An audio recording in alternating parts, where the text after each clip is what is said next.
All right. Okay, hello everyone. I'd like to welcome you all to Softvision Suite's monthly webinar. My name is Megan Morse. We appreciate you all joining us today and hope everyone is doing well and staying safe. Our topic for discussion today is how to best manage and allocate overstocks, which many of us are facing with today's current reality. So we're gonna discuss some strategies that we can do to help minimize that impact within Softvision Suite. All right. So as we get started here, this is just an introduction to our customer success team. We run these monthly webinars and are assigned to each of you to help out with system knowledge and best practices. Please, as always, feel free to reach out to us directly or using that customer success email located in the top left corner of the screen here. And just a few housekeeping reminders as we get started. Everyone will be on mute to reduce any background noise. So we do encourage you to interact with us as much as possible. If you have any questions or comments, you can use that Q&A icon located at the bottom of your screen. And we will address those throughout the session and have time saved at the end to wrap up with any remaining. A recording of this webinar will be made available on our YouTube channel as well as our support site, so you can check that out later. We'll send you the link once that is uploaded and available. Hey, Megan, we may have an early question. Let's hold on. Oh, sure. To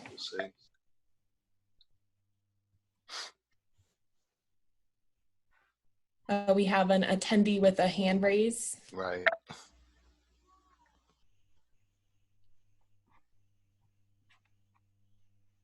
Yvette, it looks like. Yeah. All right. We can always unmute if we need to, or that may be a mistake. No, if Yvette has an issue, if she could put it in the Q&A, that would help at this point. Yeah. So. Yeah, if you have a question, just let us know. You can send it through the chat window here. Okay. I think we can move on then. Okay. All right, so to start off here with today's agenda, we will begin by reviewing how to best manage overstocks and take a look at today's current environment. We'll then get into discussing how to identify these overstock exceptions within Softvision Suite and some of the actions and reports that you can review in our screens. And then we'll wrap up then with suggesting how we can help to limit these overages in the future. All right, and then with that, I will hand it over to Janine to get us started off here. Great, thanks Megan. Good afternoon, everyone. All right, so managing overstocks, what's our current environment? So it's interesting to know that many of the retailers had very healthy inventory levels relative to overstocks coming out of Q4 into the beginning of this year, and then we were hit with this unexpected pandemic of COVID-19. With that happening, as of March, discounts in apparel alone, and I would call out apparel, it's not the only category that's obviously being impacted, but it is probably the largest category that seems to be impacted. So discounts were up in March and have been growing every day. I know we've talked internally. I get bombarded with emails on a daily basis offering unbelievable discounts to get through and pick up product on. And it's interesting to note that off-price retailers, those liquidators are out there, they have the absolute best environment they've had in over a decade. So they're growing like gangbusters. I read an article, there was a Credit Suisse analyst that said there's too much inventory already inbound for fall with what's going on. So it's important to understand that controlling your inventory is the most important lever you have in this uncertain demand and this uncertain time frame. So what do we do? All right, so we have some pretty obvious options for how to handle overstocks. If you could go to the next slide for me, please, Stuart. Thanks. We obviously have the opportunity to do markdowns, right? This is your opportunity to control them through your own channels, whether you're promoting on the web, you're promoting via emails, you're managing flash sales, all those different activities that you're in complete control over. So as much as I joke about getting bombarded with emails from a lot of the retailers out there offering great discounts on probably product I don't need, but I'm enticed anyway, we want to be cautious that we're not setting a precedence for the customer, that if I don't take a nibble at that 20% off, I'm going to hold off for that 50% off, then I'm in a behavior that I'm just waiting for you to get to your rock bottom price before I buy. So it's just one of those things to be extremely cautious of.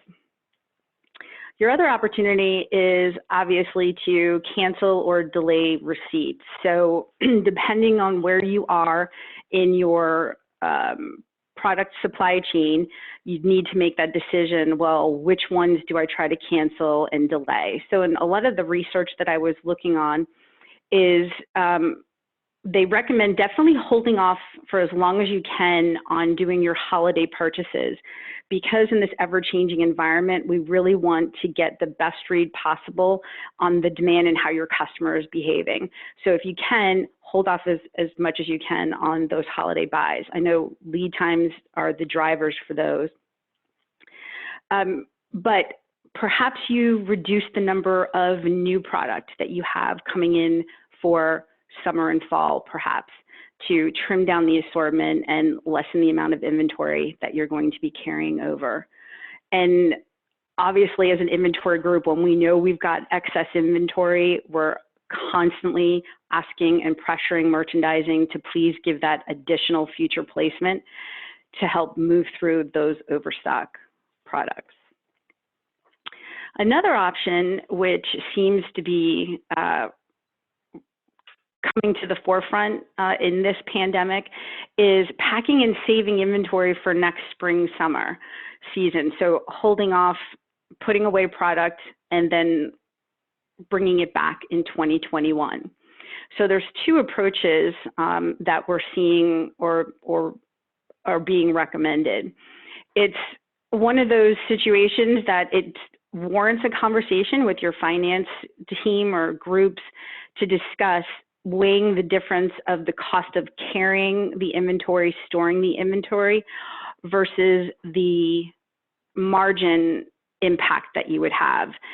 There is the possibility that if you don't pack and save some of this inventory, that you could be faced to needing to mark down 70 to 80% of your inventory, perhaps some of it even below cost. So it's worth to have that conversation to maybe be able to say, you know what, we can put inventory away and try to get through the season. So the two approaches are, one, you make the decision to pack up the highly seasonal product, bring it back next year. The other approach is to pack up your basic or your core product lines and bring those back. The difference between the two approaches comes down to a couple of things. One is how fast do you need to bring cash into your business? And then the other is, do you want to be a trend follower or a taste maker? And what I mean by that is you are a taste maker if you are the type of retailer that decides to pack up all of your highly seasonal or very trendy product because you believe you're confident that you'll be able to sell this same trend next spring. And it's worth taking the risk of relaunching it next year. You might have to take markdowns, but you'd rather take that opportunity and prevent yourself from taking the margin hits now. Margins will be greatly impacted to those retailers also that have stores as well. Right now, they're all closed. So the moment they open, you're going to have a very short, if not available season to move through that product. So that's where those deep discounts will come in. If you pack away the highly seasonal product too, you're going to be focusing on selling your basic or the core products that your customers know you for. And you can still sell them at a healthy margin for the short term, right? This way, the monies that are coming in, the demand that you're reaping from selling your strong core basic products, you could then focus that budget towards whatever fall and holiday trends will be out there. So hopefully we're all back up and running going into the fall holiday season. So now you're going to be the one that's telling the customers these are the new trends that are out there. So that's a tastemaker. a trend follower is the one type of retailer that wants to pack up their basics because they rather just take the margin hit now on that hard to sell seasonal product and be ready for whatever new trends will hit next spring. So they just want to cut bait and run. Let's just dump all this product now, sell it, and be done with it. You really need to make sure that you've got the confidence and the ability to fund all of that fall holiday purchasing by being able to, excuse me, take and get rid of this hard to sell seasonal product, right? So we want to make sure we can still fund the holiday purchases, which means bringing in more inventory to make up for the basics that you've packed away. And also with the margin hit that you've been taking on trying to move through this hard to sell, highly seasonal inventory. So you want to just make sure that your budgets are prepped to do that. That's a trend follower. So these are worthy options to explore, see if it's something that would work for you. It's really difficult. We're in uncharted territory with the impact of the pandemic that we've gone through. And I wouldn't be surprised if we're talking about this impact for years to come. And obviously not just on our companies and our businesses, but in life in general, right? So there's no easy or right answers. We're just trying to give you ideas to explore, to see if they make sense for you.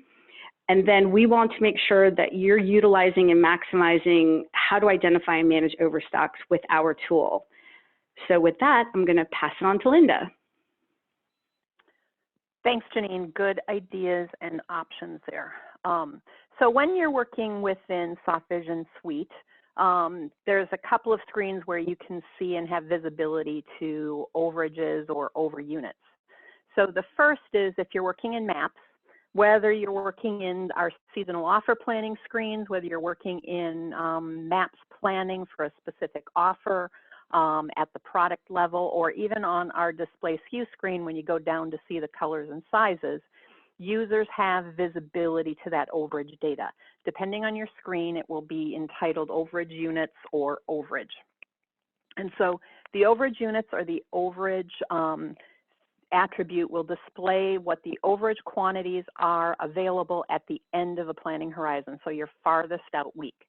So this information, whether it be at the product level, SKU level, will be reflective of all your offers or forecasts as of the last time that offer or product was published, whether it be the evening publish or if you did a real-time save and publish within product level forecasting. So within Maps, a great tool or idea is you can bring in, recently completed offers. You can take in a current offer where you may have projections and bring those in as comparables so you can see what am I going to come out of these offers with, and do we potentially want to add them to future items. And so you have visibility that you can find excess for possible clearance books. You can determine if you've got margin and what the impact will be if you take any price reductions. You also have liquidation options that may come into play. A second tool is to utilize the hot list, whether it be the vendor, the product, or the SKU. Our overage hot lists are great tools to identify that excess inventory, whether it be at the unit or at the cost level.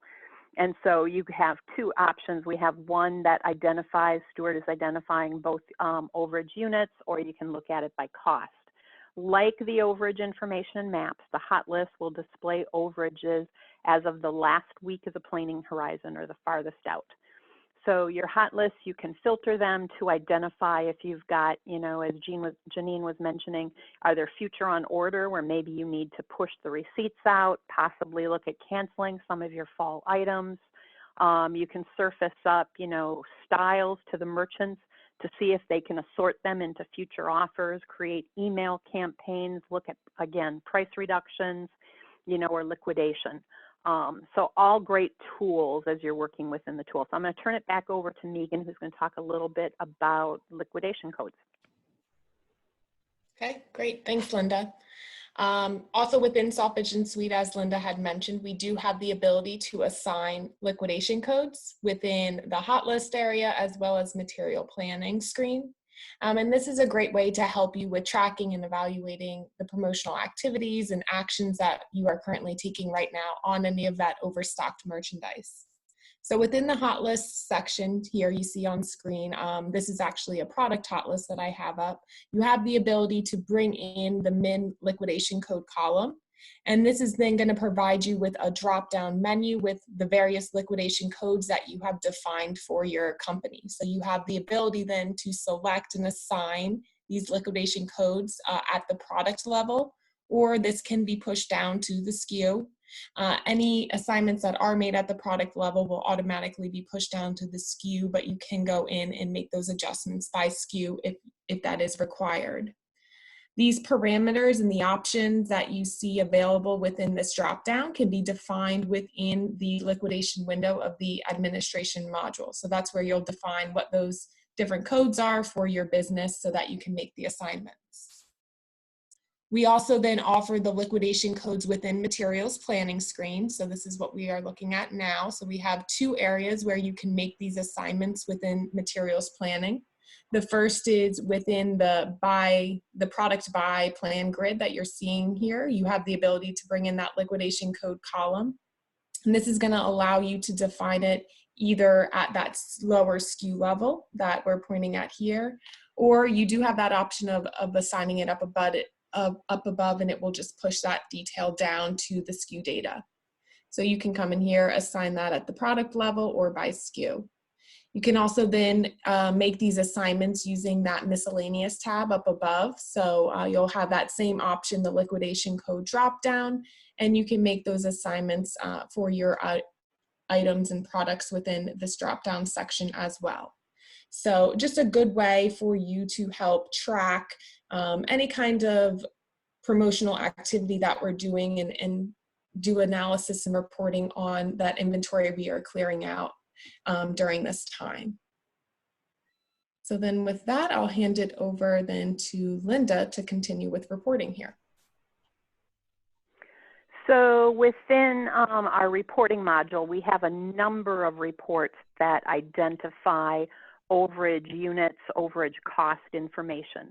So depending upon, how you want to use the information or what type of data you are looking for, you can determine of these what is the most popular report that works for you and check them out to find your best need. I mean, you can go in and if you're meeting with a vendor, you could take a look at a vendor hot list and say, I want to see all my potential overage items that I can work with this vendor in a current Zoom meeting, or if you have a telephone call with them. So find out what data you need, look at the various reports and see which works best for you.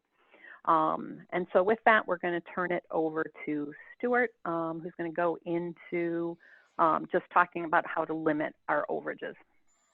Thanks, Linda. This is Stuart. I want to discuss how to reduce or at least limit overages. You will always have some degree of overstocks. It's very rare that you wouldn't have any. Your main goal is to bring in merchandise to satisfy demand and make sure that you're not generating back orders to customers. So that's going to result in at least some degree of overstocks. So these overages in saleable, profitable items are okay, as long as you don't go crazy and have a ton of it, but at least that's merchandise that's selling. And it's merchandise or products that you can relist in future offers. And so you will be able to sell that inventory. What you want to do is focus on allocating what I call true overstocks. That's merchandise that you need to liquidate or move either by markdown or by relisting or doing something with it. So basically you need to focus on allocating those overstocks. And there's a number of factors that cause overstocks to occur. One of them is you need accurate forecasts, especially during this pandemic.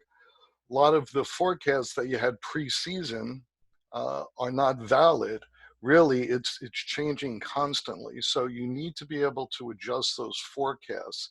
Forecast 21, you would review product variance.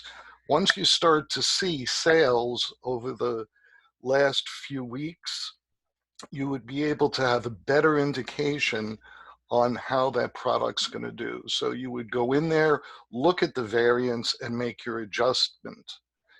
If you're a venture customer, you would look at forecast accuracy and see the items that are not forecasting according to the method that's assigned, and either change that or you may need to make forecast adjustments.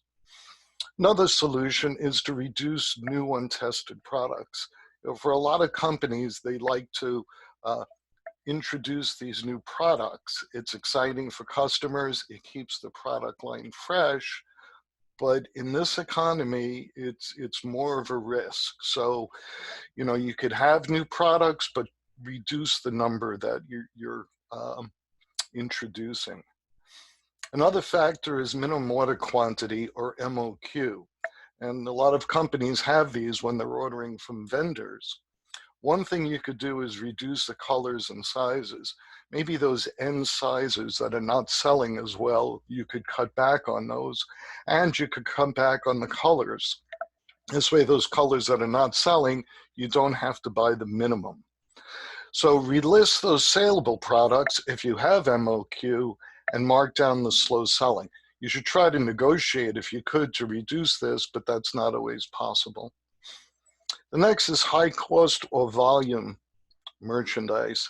When I say volume, that's because the shipping costs may be affected. You may have high shipping costs on these large volume products, and high cost you want to reduce. So you could reduce the coverage weeks. If you were covering for 8 weeks, cover for 6 weeks. Again, it's something you'll have to look at for your business to see if that makes sense. You don't want to have a back order information or be out of stock, but possibly take a look at those coverage weeks. Also review your safety stock. You may have safety stock levels set on products that are not selling at this time, so you may want to review those and adjust those. And review reorder points. A reorder point is a coverage method in suggested purchase order, or SPO. That's an additional module that some of our customers have. And so review that min and max. In Softvision, we call it trigger and level, because you may get suggested buys that are possibly too high, and that could cause overstocks. High returns is another factor. Make sure you factor that return rate into your purchase. You'll see it in materials planning. Make sure those are up to date. And if you have a large return rate, consider alternate products. There are certain categories that will have high returns, but for the ones that are returning very high, those are the ones that you may want to drop. And on past due POs, if you can, cancel if it's late or if it's not needed. So look at those. That's the main way to reduce some of this potential overstocks. And also, if you cancel them and you're not getting it in, suggest substitutes. It's possible that you have a similar product that you could suggest to customers. And with that, I'm going to go into a dashboard and go through the hot list. So in master scheduling, you have these different hot lists. I'm going to go into the product hot list. And you have overage unit and overage cost tab. I'm going to go to overage cost and retrieve. Now you notice I actually hid the filter here because you could go in and have the option of hiding the filter. I just wanted more space to show this to you. So whether you do cost or units, you could bring both of those fields in. The fields that you want to see are vendor, category, product, the status. You want to see your back orders and your on hand. And unfortunately, in the sample dashboard, we have nothing on hand. You want to look at your total receipts, or POs, that are coming in, both units and cost, and your first receipt date. You want to look at future demand. This is the demand for all of your products, and not all of your products, all of your offers and sources coming up That's your future demand. And then overage units and overage cost. And then here's that liquidation code. So the reason why you want to look at this is you want to see items that may not have future demand. You could also take a look and say, well, my overage is my on hand plus my on order minus back order minus future demand. That could estimate your overage units. There are differences that may happen. If you're multi-echelon, it's possible you have transfers going on, or you have returns or back order canceled. So it's not an exact calculation, but it is good fields to look at, and you can kind of take a look and see the information here. To set these, go to Customize in your Customize column, move those fields over that you want to, and add them. And then once that's done, you could save it. You could say save as, and you could save it as Overstocks or whatever you want to call it. And then that's available for other people to bring in. So let's take a look at some of these. Here you see future demand of 0. Now I have 9820 coming in. I might have had stock. I may have this, in this case, I have this purchase order coming in. Is this something that I need to liquidate? Well, looking at the status, it's possible that this is a new product that came in that I just need to forecast. So you need your forecasts up to date. But if it's not, this may be a product that you need to do something with, either mark it down or liquidate it, in any of the liquidation vehicles that you have. So again, taking a look at these, you could sort by any of these fields, the demand field or the receipt field. You could also go in and filter for these fields. So you're going to take a look at the future demand, you're going to take a look at your receipts, and also your on hand. Now, one thing you could do also is to group. I'm going to group this by vendor. So now I see all my overstocks by vendor. And then to sort the group, I could right click and sort descending. So now I see my largest vendor overstocks, or the largest vendor with overstocks, and then those overstocks within this vendor. Okay, so here I could take a look and see and make my decision what I'm going to do. Now, at a product level, you could go in, going to talk about these liquidation codes.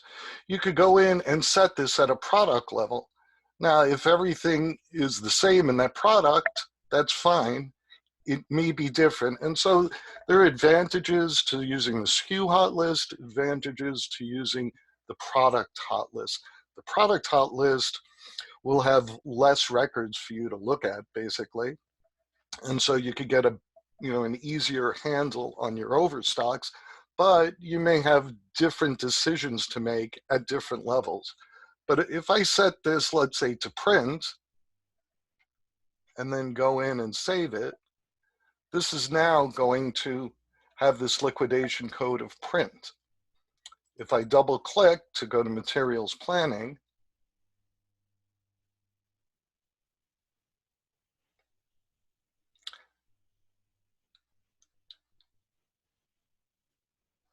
I could see the liquidation code here as print. Let me hide some of these so I could see more. So you could see here that this is all set as print. You could also set it here directly if you wanted to go in to make a change. So you could do it in the hot list, or you could do it here. When you want to get rid of it, you would click on not set, okay? And where to save it is, you would save it here under product by plan. Now, if I want to go to a SKU level, I could click on the SKU. I have to bring down that miscellaneous tab, and then I could change the liquidation code here if I wanted to. The other thing I could do is go to SKU group. So here I could group it by color. It's possible that I want to do something different based on the color. So I could change this, let's say, to jobber. I could change the brown to something else and then go in and save the liquidation code. So now when we look at it here at a total level or at the product level, you could see that the liquidation code may be different here. And by the way, to see this column here, not everyone might be seeing this right away. You would right click, go to column layout and customize. So if you have it here as available, you would bring it in there and show it. Okay, so now we save different codes. Now, when this is minimum liquidation code, it's going to show one of the codes. In this case, it's print, but it is random. So again, this is good at a product level, but if you wanted to be more exact, you could go to the SKU hot list.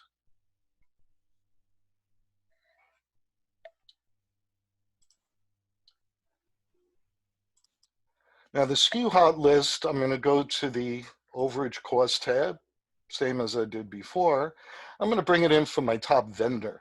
So again, I might have a lot of overstocks. I might want to limit the information that I'm bringing in. And then I would retrieve. Okay, so now instead of minimum liquidation code, this is the actual liquidation code here.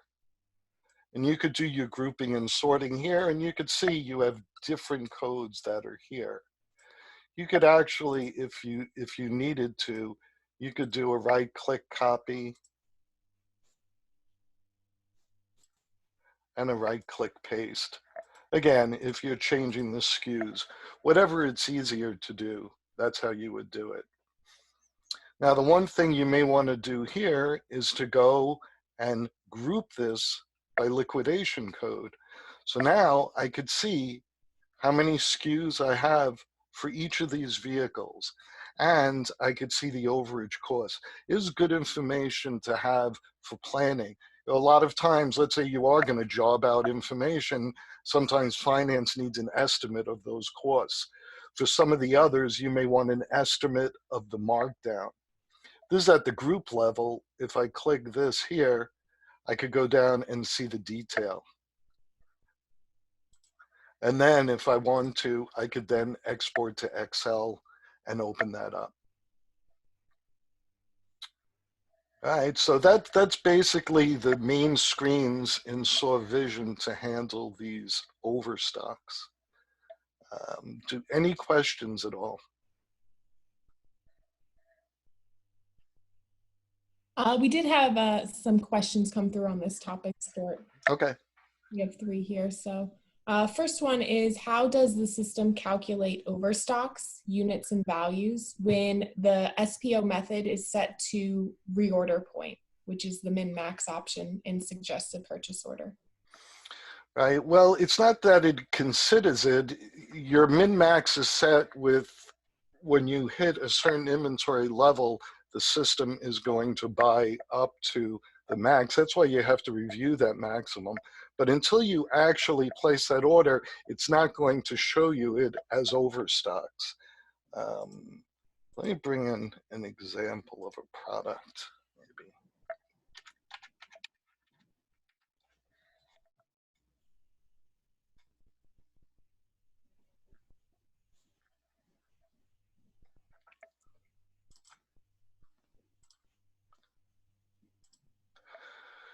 So if you have SPO, you could set something, you could set the SPO method to coverage as long as you have demand coming through, but if you don't, it's going to revert to what we call reorder point.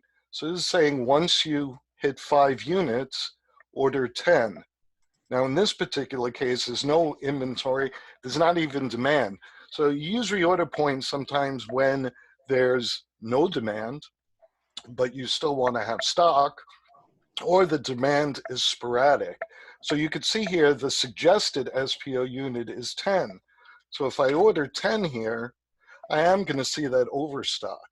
Now, if the question is, how do I know if I'm at a top level?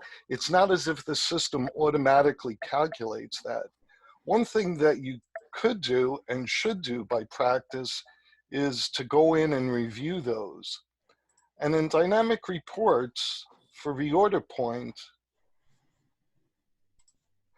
we have two reports that will show you the demand. This one shows you historic demand. So this will show you over a certain number of weeks, you'll see the number of historic weeks, the average demand. It'll show you the method. It'll show you your triggers. And you could go there and take a look over the last few weeks. Is this set too high or too low? So by doing some research, you could go in there and I'm not going to run this report now, but you could go in there and you'd be able to determine whether that level's high enough. But the system itself for ROP is really just looking at what do I need to buy. You're going to have to research whether that 10 is too high or too low. Okay. Any other questions? Yeah, we had a few more come in as you were answering here. Okay. Some of these are related. So the first one, does the system retain those markdown codes that we discussed earlier? If you mean retain, does it stay in there until you get rid of it? Yes, it does. Okay. And actually, someone actually also asked, you know, if I'm not marking them down, if it's not an overstock, should I go in there and get rid of these codes? Well, if it's not an overstock, hopefully it's not on this list anymore. So that's a good thing. So you don't have to worry about it. If it's not showing up on this list, you don't have to look at it, but you could always go in there and make that change. But these will retain until you go in there and take them out. Okay, great. And then related to that, retaining the markdown codes, do we have the ability to export them through the DRS reporting? Yes, there are a number of DRS reports that do have the liquidation codes. I believe the ones that Linda went through, the hotlist reports, do have that liquidation code. Okay. And then is there a way to see how many sales came in at full price versus the discount? Yeah, that's something that you'd have to look at reports for. There are a number of reports that you could look at, mostly the order detail report. You could also see in PLF, whatever your average price was, to see the weighted price that's coming in. So it would show you a combination. So if you do go to, actually, let me go to PLF or something like this. I don't know if this one has, actually that one won't have any demand.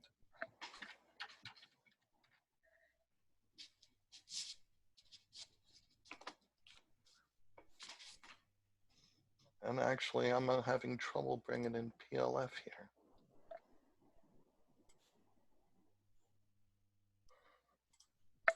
I'm sorry, basically in PLF, at each offer level, you will have an average price and you'll have the weighted price. So by opening up the different versions, looking at the actual sales coming through, you would see that average. But to get specifics, you'd have to run some reports.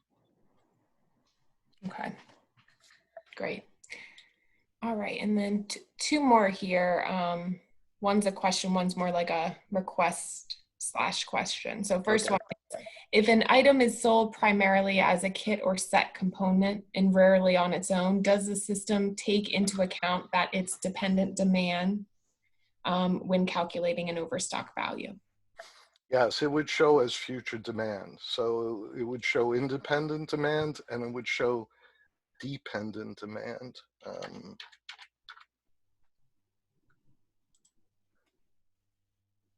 Let me get an example here. This item, I believe, is sold as a kit. You could see related SKUs.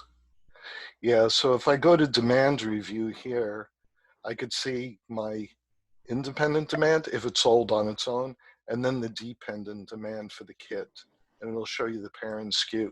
So when we look at that future demand in the hot list, it is being taken into consideration. So that future demand does roll in and it will be part of your calculation. Great, thank you. All right, so. All good questions. Yeah. Last one here. Can we add the venture forecast method and SPO method as columns in the overage cost tab within the SKU hot list? You can't add it because it's not available yet. If the question is, can Softvision do it as a future enhancement? Yes. And actually, we might plan to do it in the future. Can't make any guarantees, but that is a good suggestion. To be able to see the method would help. So I can't say when it would be done, but it is something that we have taken into consideration. There is a report that you could run, and sorry, I'm always going to reports, but it does give you the similar information. Is this FMSH item forecast? So we added some columns to this report. This is your basic forecast that's fed into master scheduling or materials planning. This does show the SPO method. It will show over units. It will show demand, beginning quantity. So you could go in there if you wanted to and put in that method, just to limit the results, or put in where you're high on those overage units and be able to see the method and the method that might be causing your overstock. So that is one way to do it. If it's ROP, it doesn't have the triggers here, but this FMSH item forecast will give you some of that information. Okay, thank you. That is all the questions that we have right now. All right, I'm going to go back to the presentation. I was going to say, Megan, there was one more question asking what report could they see sales as to sales versus full price versus discount. And so the best report for that is the FMKT order detail. Well, thanks, Linda. Yeah, so the order you'd have to actually go down to the order detail in order to see that information. By the product ID. Okay, right. Great. Thank you. All right, I'm going to go through some best practices. So make sure you're reviewing your overstocks and your open POs. Develop a strategy to liquidate these overstocks. Allocate the overstocks, use these liquidation codes. Review your forecast exceptions, especially the most recent sales, and adjust those forecasts. Review your assortment plan. Work with the merchants in maps and in planning your PLFs. Make sure you're relisting those saleable products and make sure that you're marking down your overstocks. And then to limit potential overages, review or update those coverage weeks, either in materials planning or if you have SPO in vendor order review. Now I'll hand it back to Megan. Okay, thank you. All right, so we'll just begin to wrap up today's session then. Next month, we will be discussing a new topic, and that will be surrounding vendor management and relationships. So again, something that is now more important than ever with COVID-19 and the supply chain issues that many of us are experiencing around the world. So we'll get into how to best manage those relationships and the reporting and options that we can do within Softvision Suite. And that is scheduled for June 24th, same time, 2 p.m. Eastern. So we hope to see you all then. All right. And I don't think any other questions came in, so we'll wrap up for today. Thanks again for joining us and hope you have a great rest of your afternoon.